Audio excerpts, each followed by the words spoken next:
Delighted to be here. We'll go. Okay. I can drive. I've been PowerPoint full-time for 5 years as a professor. Okay, no conflicts. You've got the books. I make a little money on the books because I also do publishing. Lymphedema is swelling. It's from overloading the lymphatic system. Basically, all chronic edema has a lymphatic component to it. It is lymphedema because nothing really returns to the blood circulatory system. And the overloads come when the carrying capacity is, or, we don't have enough yellow trains compared to the number of passengers for the yellow trains. And that leads to fibrosis and fat.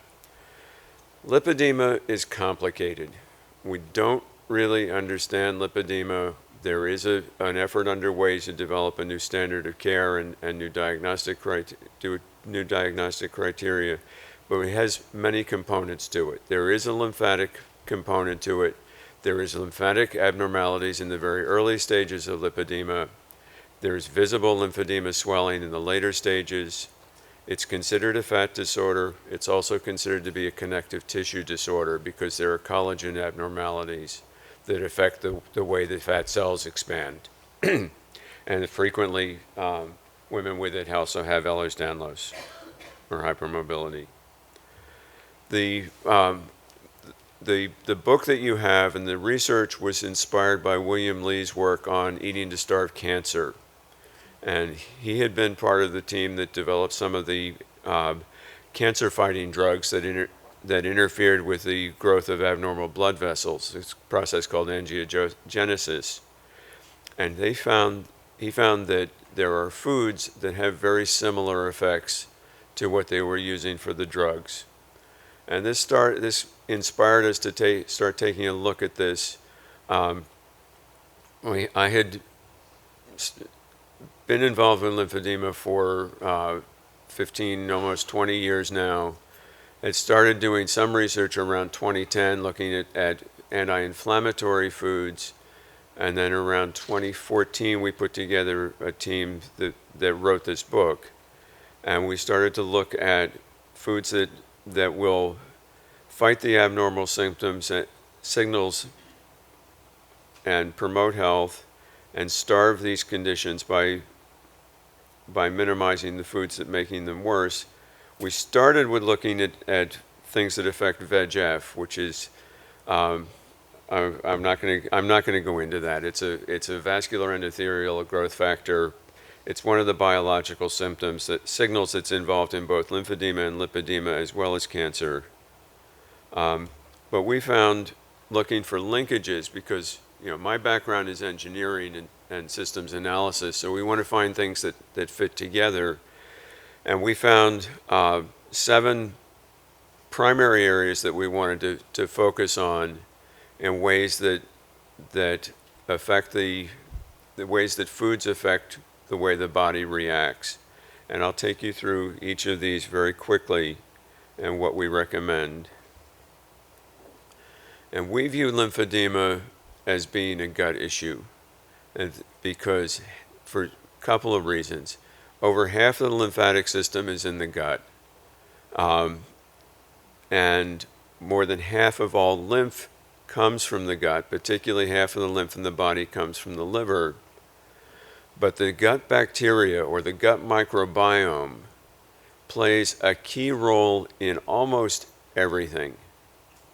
It regulates and can impact your metabolism, your energy level, the way foods are absorbed, the foods that you crave, the foods that you want to avoid.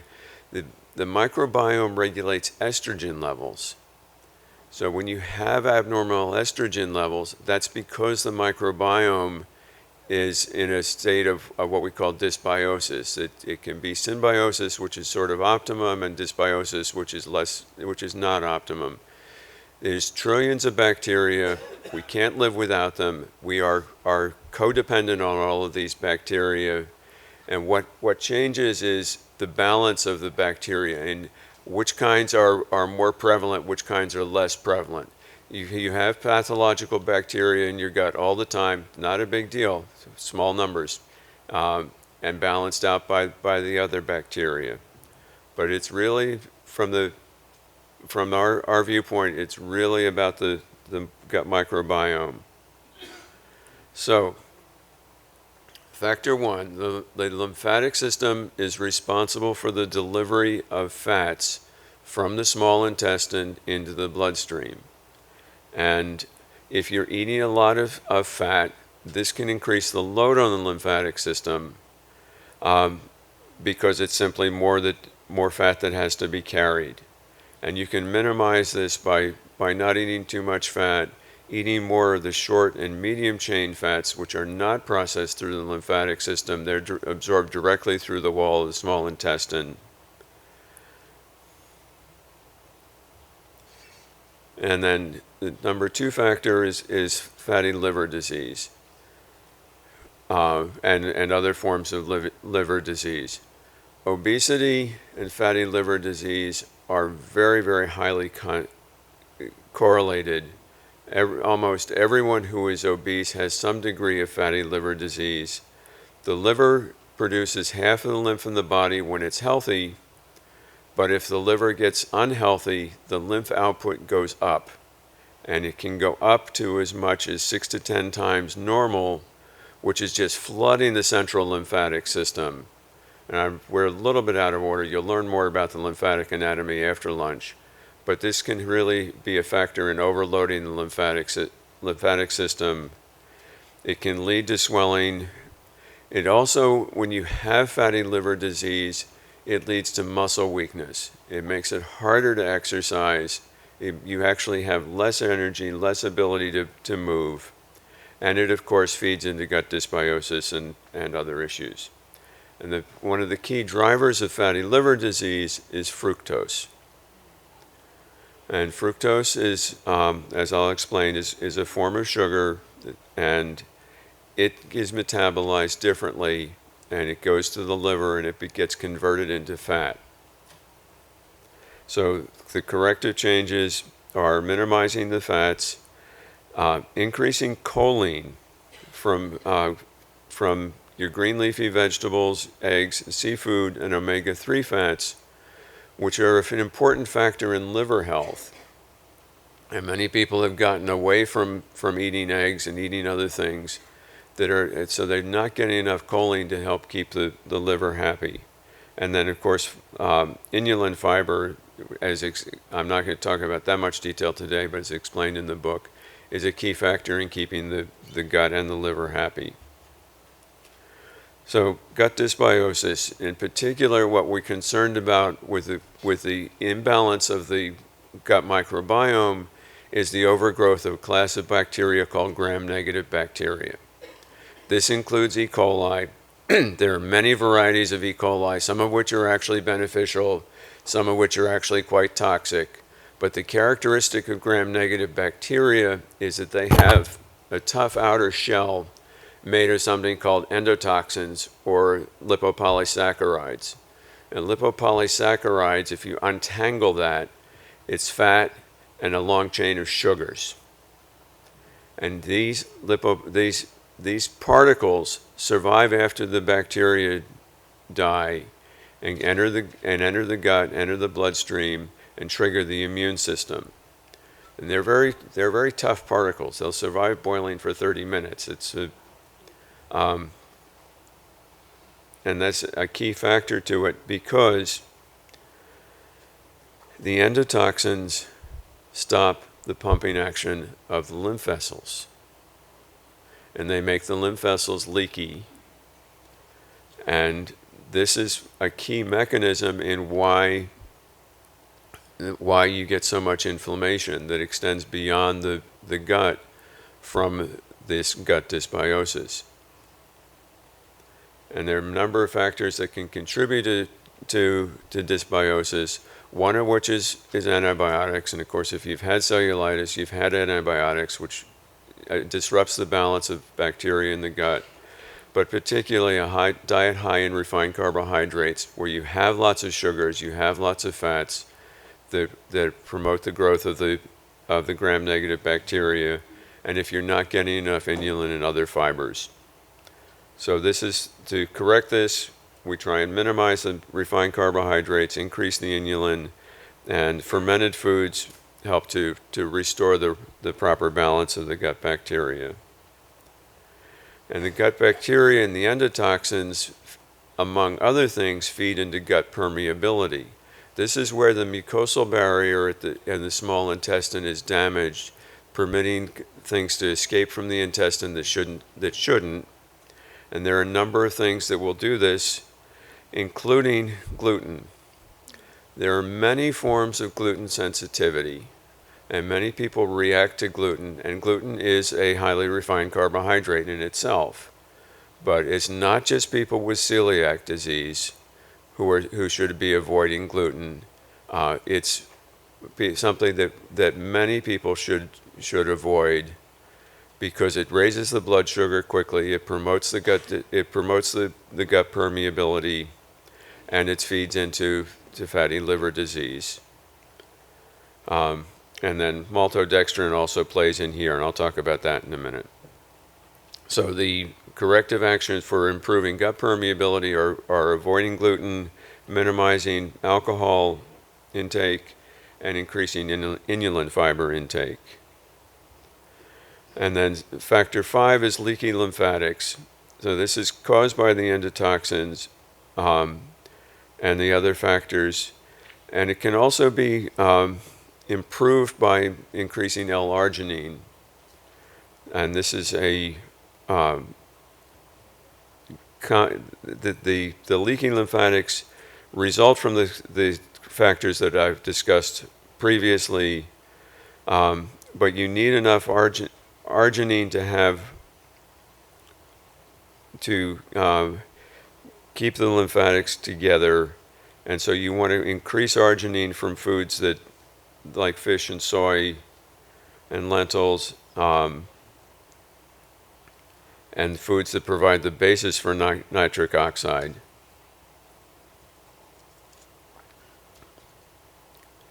And then what we started with was the abnormal VEGF signaling. This is a factor in the lymphatic system and the blood system. It's particularly a concern for cancer. Cancer cells or tumors can only grow to the size of a pinhead if they're not able to establish their own blood supply. If they are able to trigger abnormal blood vessel growth through this biological signal, then they can have the ability to grow to become larger. And there are a number of factors that lead into this, including all the things we've talked about above, as well as obesity and physical pressure and high salt diet. So we have factors that will counter the VEGF signaling that are on the next slide, and keeping the salt in a healthy range. And that turns out to be an important factor in other things. It's also important in lipedema, because there seem to be some abnormalities in the way salt is processed in lipedema. So here are some of the anti-angiogenic factors that are found in common foods, and you have this in the book so you can see it. But what it comes down to is that the factors that fight the abnormal VEGF signals are found in all of your colorful elements of the fruits and vegetables.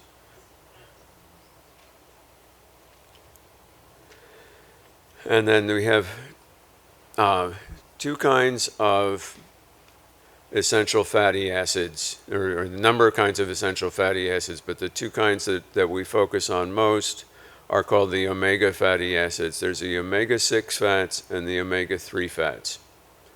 Once upon a time, the omega-3 fats were predominant in our diet, and the advice that chicken and white meat was a healthy meat was because chicken used to be tough, scrawny, fed on vegetables, and high in omega-3 fats. And since then, we've learned to grow an 8-pound chicken in 6 weeks. I'm not kidding. By feeding it a combination of grains, and hormones and other things, and you end up with a chicken that is nice, juicy, has lots of fat, that is omega-6 fats. Same thing with the beef. The beef is all grain-fed or grain-finished so that it has omega-6 fats instead of omega-3 fats. The farm fish are fed on grain. They have omega-6 fats instead of omega-3 fats. So you end up with a ratio where at one point we had 3 times as much omega-3 fats as omega-6. We now have something like 14 times as much omega-6 fat as omega-3. And you need some of each of these because they are essential fatty acids, but you want to shift the balance towards the omega-3, the anti-inflammatory fats, and decreasing the omega-6. So that means cutting out a lot of the processed foods and the grain-fed beef, the animal products, and increasing the things like wild fish, walnuts, flaxseed, other food sources or supplements that have the healthier omega-3 fats. So food choices affect lymphedema, and they can affect the development of lymphedema, they can affect the progression, they can affect the risk of infection and other complications by affecting lymph volume and overloading the lymphatics, by promoting systemic inflammation, by interfering with the lymphatic vessel pumping action, making the lymphatic vessels leaky, growing abnormal or dysfunctional vessels, and all of this will of course reduce immune system function because the lymphatic system is your immune system. It is the plumbing, it is it's the manifestation of the immune system throughout the body. And these also have the effect of allowing the gut bacteria to adhere and invade. So we eat a lot of sugar in this country.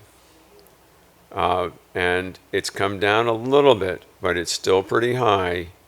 But look at the yellow line at what's happened with the percentage of that comes from corn. And this is fructose. These are your corn sweeteners. And those have gone up since 1985 to the point where they really have dominated. They're starting to come down because there's some backlash against it, which is good, and we've seen some decline in the use of packaged foods and things. So sugar, in general, is a fuel for inflammation. It's what the gram-negative gut bacteria love sugar. That's what they grow on, and it changes. Sugar is addictive. It triggers the same brain centers as cocaine and other drugs, so that you end up with craving, tolerance, and withdrawal. And you can all have part of that because I've had the cookies taken out of your lunches today. I left the pastries this morning, but I got to the catering menu, and you have a healthier lunch. So we're trying to get some of that in there.